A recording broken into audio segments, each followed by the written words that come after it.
आप सभी को जय श्री श्याम। कैसे हैं आप सब? उम्मीद से बच्चे होंगे। प्रेमियों, आज की वीडियो में हम बात करेंगे कि बाबा श्याम का खजाना क्या होता है, कब मिलता है, कहाँ मिलता है, कैसे मिलता है, किसको मिलता है और उस खजाने का उपयोग कैसे किया जाता है। इस एक वीडियो के माध्यम से संपूर्ण जानकारी देने की कोशिश करेंगे। अगर इस दौरान कोई हमसे भूल चूक कोई गलती हो जाए तो हम माफ़ी भी चाहेंगे आप सभी से।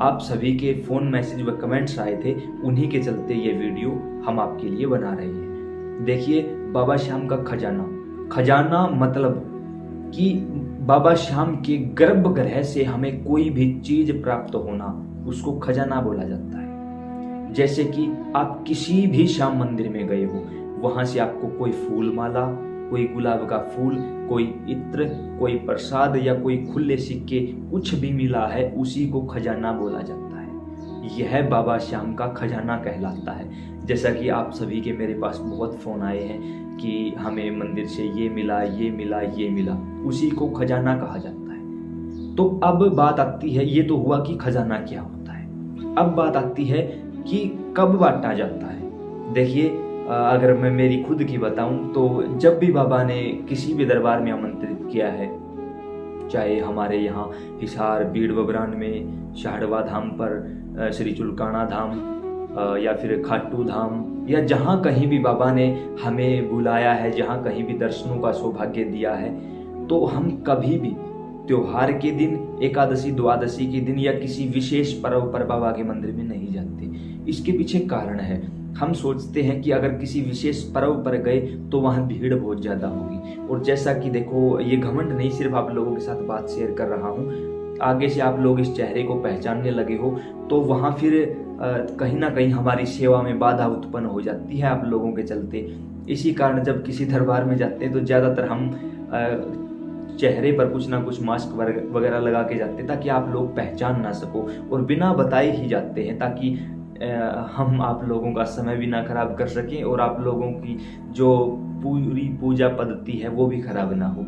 माफ़ी चाहूँगा अगर कुछ भी ज़्यादा बोल गया हूँ तो, लेकिन हो जाता है। मैंने बहुत बार ये सारी चीज़ें फेस की हैं। ये बाबा श्याम की करुणा और आप सभी का प्यार है, आशीर्वाद है, सहयोग है। बनाए रखना इस प्यार को, हमारी प्रार्थना है आप सभी से। तो हम जब भी बाबा के दरबार गए हैं, हमें तो उसी समय ठाकुर जी ने खजाने के रूप में खुद को, अपने आप को ही हमें दे दिया है। और खुद बाबा हमें घर पर हमारे साथ आए हैं या हमें बाबा साथ लेकर आए हैं। लेकिन एक विशेष समय होता है बाबा के खजाने का। समय कौन सा होता है? जब होली आती है। होली 2 दिन रहती है। एक होली जिस रात होलिका दहन होता है, होलिका दहन मनाया जाता है। दूसरी उससे अगले दिन जो रंगों से होली खेली जाती है, वो जिस दिन रंगों से होली खेली जाती है उस दिन बड़ा ही विशेष और पवित्र उत्सव मनाया जाता है बाबा श्याम के हर एक मंदिर में। उस दिन की जो होली है या जो पूजा है, जो सेवा है, उसको फूल डोल पूजा बोला जाता है। मतलब वहाँ रंग ज़्यादा बिखेरा जाएगा तो मंदिर परिसर का जो वातावरण है वो खराब होगा, दूषित होगा।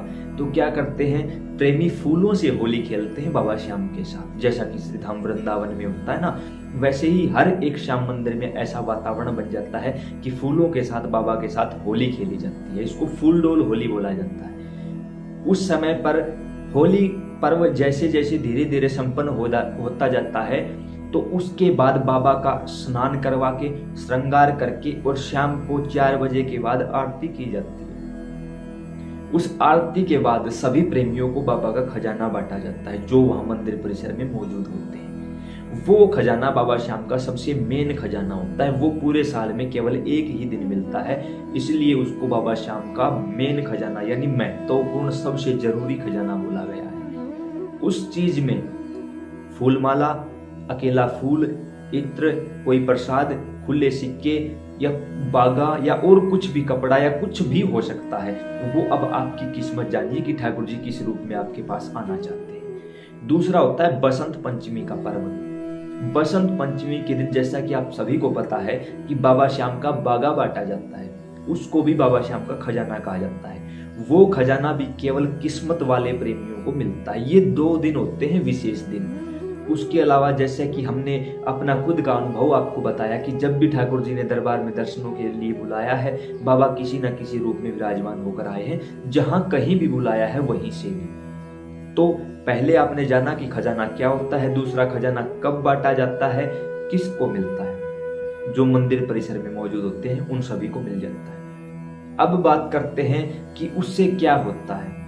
जो प्रेमी किसी भी प्रकार से परेशान होता है, जिसको जैसे मान के चलो कोई भयानक बीमारी है, डॉक्टर के पास भी इलाज नहीं है, या फिर बच्चे नहीं होते, उसके लिए बागा के रूप में, जो कि बसंत पंचमी के दिन बागा बांटा जाता है, उस रूप में बाबा श्याम उनके घर आते हैं और उनके काम कर देते हैं। उसके अलावा जिनके घरों में किसी भी प्रकार की नेगेटिव एनर्जी होती है, तो बाबा इत्र की शीशी के रूप में हमारे घर पर आते हैं और उस शीशी से जब हम इस्तेमाल करते हैं घर में बाबा की पूजा में, तो नेगेटिव एनर्जी दूर हो जाती है। जिसका व्यापार नहीं चलता, काम नहीं चलता, दुकान नहीं चलती, या किसी भी कारण से जो प्रभावित हैं, उनके रूप में बाबा 1, 2 या 5, 10 के खुले सिक्के के रूप में बाबा उनके घर आ जाते हैं। जिनके ऊपर बाबा और ज्यादा मेहरबान होते हैं, उनके घर में गुलाब के फूल के रूप में, माला के रूप में या प्रसाद के रूप में घर पर आ जाते हैं। ये होता है बाबा का खजाना।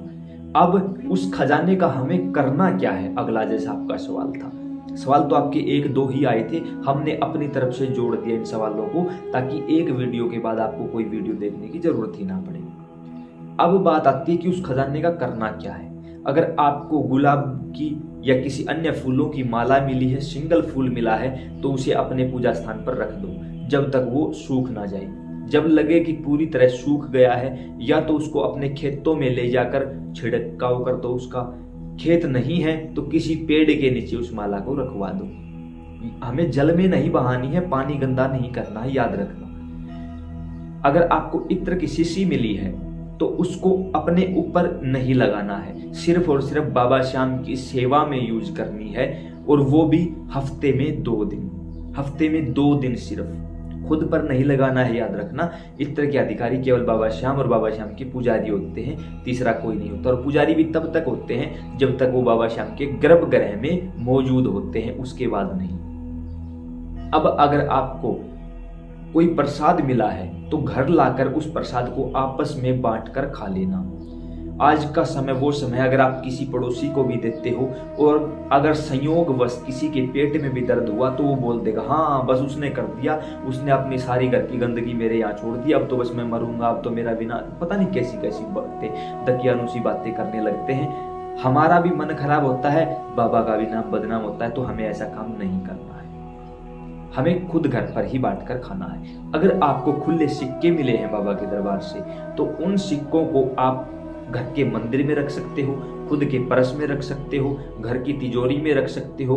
कोई दुकान है, कोई व्यापार है, या किसी भी प्रकार का आप काम करते हो तो अपने साथ रख सकते हो। इससे क्या होगा, समय समय पर बाबा को याद दिलाते रहना कि बाबा आप यहाँ माता लक्ष्मी के रूप में हमारे पास विराजमान हो, और खुद नारायण भगवान के रूप में आप हमारे पास विराजमान हो। याद रखना, लक्ष्मी नारायण जोड़े में चलते हैं। जब लक्ष्मी नारायण जोड़े में आते हैं तो उनका वाहन होता है पक्षीराज गरुड़। हर प्रकार के धन धान्य से युक्त होकर आते हैं। लेकिन हमारी गलती क्या है, हमारा अधूरा ज्ञान क्या है, हमारी मानसिकता देखो कितनी नीचे गिर चुकी है कि हम सिर्फ अकेली लक्ष्मी को बुलाए जा रहे हैं। ओम जय लक्ष्मी माता। अकेली लक्ष्मी का वाहन क्या है, उल्लू। वो उल्लू पर चढ़कर बुलाने पर आ तो जाती है, लेकिन हमें उल्लू बना के चली जाती है। इसलिए अकेली लक्ष्मी नहीं, लक्ष्मी नारायण का आह्वान करो। पक्षीराज गरुड़ पर आरूढ़ होकर वो आएंगे और हमेशा हमेशा के लिए रिद्धि सिद्धि की तरह आपके घर में विराजमान हो जाएंगे, सुख शांति के साथ आपके घर में विराजमान होंगे। और उन पैसों को आप हमेशा अपने पास रखिए। फिर देखिए चमत्कार, दिन दुगुनी रात चुगुनी। फिर आपका काम आप नहीं कर रहे होगे, आपका घर, आपका परिवार, आपका व्यापार, आपकी दुकान, आपका रोजगार फिर ठाकुर जी खुद चलाएंगे। और याद रखना प्रेमियों, भगवान श्री कृष्ण सारथी के रूप में अर्जुन के रथ पर आरूढ़ हुए थे, और परिणाम क्या आया, पांडवों की जीत हुई, विजय हुई। और जिसके घर का सारथी खुद स्वयं श्री कृष्ण भगवान बन जाते हैं, उसे फिर किसी और की जरूरत नहीं होती। तो आपके घर के सारथी भी ठाकुर जी बन जाएंगे, आपका कल्याण करेंगे, आपका काम करेंगे। अब अगर कहीं से भी आपको लगे कि इस जानकारी से हमें कुछ फायदा हुआ है, कुछ चीज़ें मिली हैं तो इस वीडियो को फेसबुक और व्हाट्सएप के माध्यम से शेयर कर देना।